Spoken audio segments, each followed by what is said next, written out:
Welcome to part 2 of our Magic the Gathering tutorial series. In part 1 we learned the basics. The goal of Magic is to reduce your opponent to 0 life, we use lands to cast spells, and we learned that creatures are used to attack your opponent and to block other creatures. Today we'll learn about 3 more card types, and that most creatures have special abilities in addition to their power and toughness. Some of these abilities show up so often in the game of Magic that they have specific names, called keywords. Creatures can even have multiple keywords, giving them many abilities. Let's take a look at some. Flying. Creatures like Goliath Sphinx with flying soar above ground creatures and can only be blocked by their flyers. However, creatures with flying are able to swoop down and block ground creatures. Vigilance. Creatures like Steadfast Guard have the ability Vigilance. Vigilance means that when this creature attacks, it does not tap. So, vigilant creatures can attack your opponent and still be able to protect you as blockers. Haste.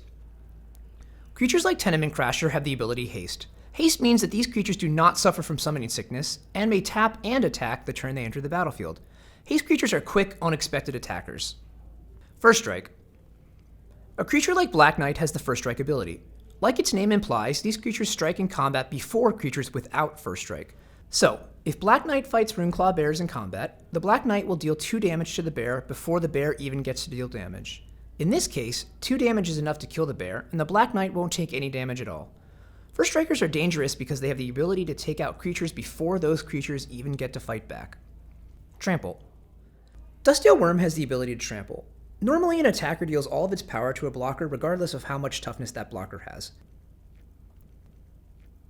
Trample allows you to spill extra damage over onto the defending player. The way Trample works is you must first assign enough combat damage to all blockers to kill them. Once that is done, all extra damage may be assigned to the player you are attacking.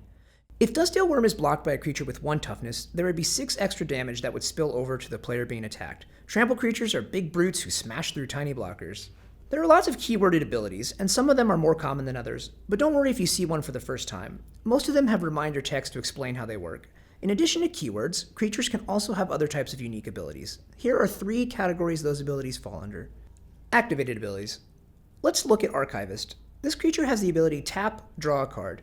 This symbol means tap, and it's a visual indicator that tapping the card is required to use the ability. This is what we call an activated ability. Activated abilities have a cost requirement to use. In this case, the cost is tapping the creature. There are many different kinds of costs you can pay, for example, mana or life. Activated abilities will have a cost followed by a colon, followed by the effect they generate. Triggered abilities. Let's take a look at Scroll Thief. Scroll Thief has the ability to draw a card when it deals combat damage to a player. This is known as a triggered ability. These are easy to spot because they have the word when, and they need an event to happen for their effect to trigger. In this case, the act of dealing combat damage to a player is the event which triggers the ability to draw a card. Triggers can happen when a card enters the battlefield, when a card goes to the graveyard, or in many other instances which will be clearly described by the card. The last ability we'll talk about is static abilities. Static abilities are always on, which means these effects are continuous. Let's take a look at Veteran Armorer. His ability grants all of your other creatures +0/+1. You do not have to pay to activate this ability or do something to trigger it. It is a continuous effect for as long as Veteran Armorer is on the battlefield. Static effects can be virtually anything. Let's take a look at what we've learned so far. Creatures have many different types of keywords that give them special abilities. We learned that activated abilities require paying a cost to get their effect and that they are easy to spot because of the colon. Triggered abilities require something to happen for the effect to go off and have the word when on them. Static effects are ongoing and require you to do nothing to receive them. Now that we've explored more of what creatures can do, let's take a look at the 3 remaining card types in the game. Enchantments. An enchantment is a spell that can only be cast during your main phases, and once cast, remains on your battlefield as a permanent. While there, it will have some sort of ability which will be clearly described on the card. In the case of Glorious Anthem, it has a static effect, giving all of your creatures +1/+1. Since enchantments are not creatures, they cannot attack or be attacked, and only spells or effects that mention enchantments will affect them. There is another type of enchantment called an aura. Auras are enchantments that must be attached to another permanent. Most auras will be placed on creatures, but some auras will go on other permanents, such as lands. If you look at Lightning Talons, it tells you on its type line that it is an aura, so you know it goes on a permanent. The first line of text in its text box lets you know that it goes on a creature. Auras are tricky because if the permanent you place it on is destroyed, the aura falls off having nothing to enchant, and will also go to your graveyard. It's kind of like the buddy system. Artifacts. Artifacts are magical items such as weapons, trinkets, and sometimes even creatures. Take a look at Rod of Ruin. Artifacts are easy to spot because they are cast by using colorless mana, making it easy for any color to use them. Artifacts are permanents with a variety of abilities. Artifacts can only be cast during your main phases. Non-creature artifacts do not suffer from summoning sickness and may be tapped the same turn you play them. Remember I said that artifacts can also be creatures? Check out Bronze Sable. He's a creature, but he's also an artifact. What a cute little robot mink. Artifacts have another type as well, called equipment. Equipment is an item your creature can use.